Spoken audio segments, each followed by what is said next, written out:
Саламатсыңарбы урматтуу окуучулар. Бүгүнкү сабагыбыздын темасы СССРдин тарашы, эгемендүү Кыргыз Республикасынын жаралышы.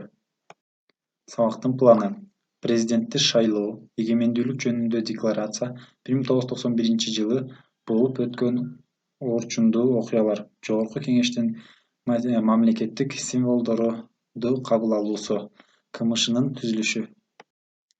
Президентти шайлоо. 1990 жылы мартта СССР эл депутаттарынын 3-съезди президенттик бийликти белгилеген. Анда Горбачев президенттикке шайланган. 1990-жылы 27-октябрда Кыргыз СССРинин Жогорку Совети Акаевди президенттикке шайлаган. Мамлекеттик эгемендүүлүк жөнүндөгү декларация. 1990-жылы 15-декабрда Кыргыз СССРинин Жогорку Совети Кыргыз Республикасынын мамлекеттик эгемендүүлүгү жөнүндөгү декларациясын кабыл алган.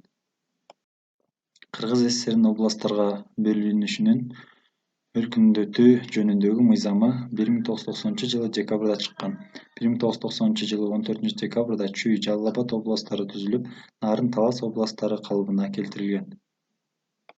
1991-жылы 22-январда Кыргыз Республикасынын министрлер кабинети жөнүндө мыйзам кабыл алынган. Кыргыз Республикасынын биринчи премьер-министри Насирдин Исанов болгон. 1991-жылы 21-мартта СССРди сактап калуу референдуму өттү. Референдумда 9 республика — Россия, Украина, Белоруссия, Өзбекстан, Казакстан, Азербайжан, Кыргызстан, Тажикстан, Түркмөнстан союзду сактоого добуш берген.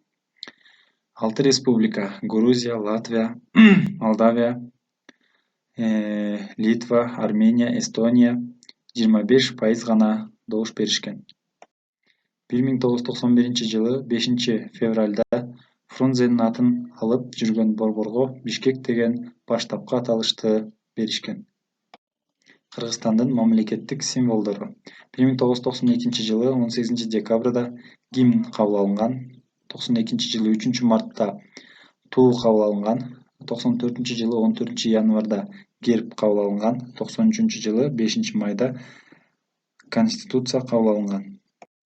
Мамлекеттик туунун авторлору Айдарбеков, Жайчыбеков, Иптаров, Матаев, Сыдыковдор болушкан. Ал эми гербтин авторлору Абдыраев, Дубанаев болушкан. Мамлекеттик гимндин сөзүн Сыдыков, Кулуев жазган, обонун Давлесов, Молдобасанов жазган. 1991-жылы 16-июнда Кыргыз СССР Жогорку Совети эгемендүү мамлекеттердин союзу жөнүндөгү келишимдин долбоорун жактырган. Шарттары орус тили мамлекеттик статусунан ажыратылып, улут аралык байланыштын тили болуп калган. Согуштук өнөр-жай ишканаларын союз жана республикалар биргелешип колдонмок болушкан. Бирок бул келишимде көп маселелер боюнча кемчиликтер болгондуктан ишке ашкан эмес.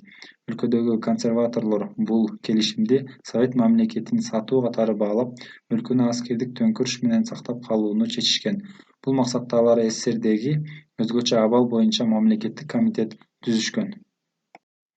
1991-жылы 19-21 августтарда мамлекеттик төңкөрүш жасоого аракеттер болгон.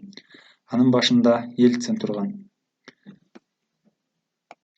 1991-жылы 31-августта Кыргыз Республикасынын мамлекеттик көз карандысыздыгы жөнүндөгү декларацияны кабыл алган.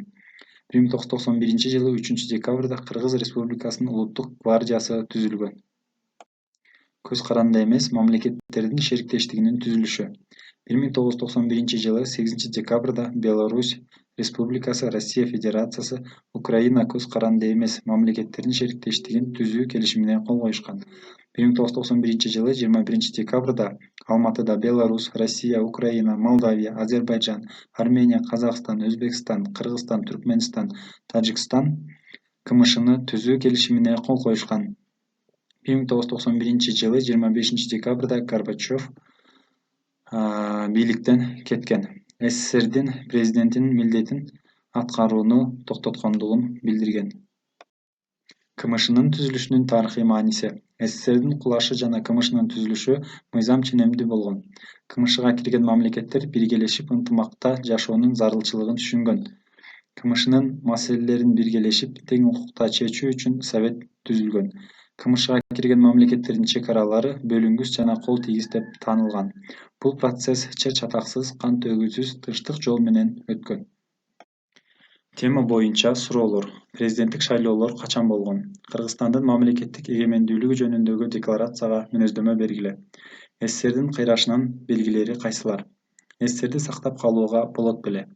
КМШнын түзүлүшү жана анын тарыхый мааниси эмнеде? 1991 жылдагы орчундуу окуяларды анализдегиле.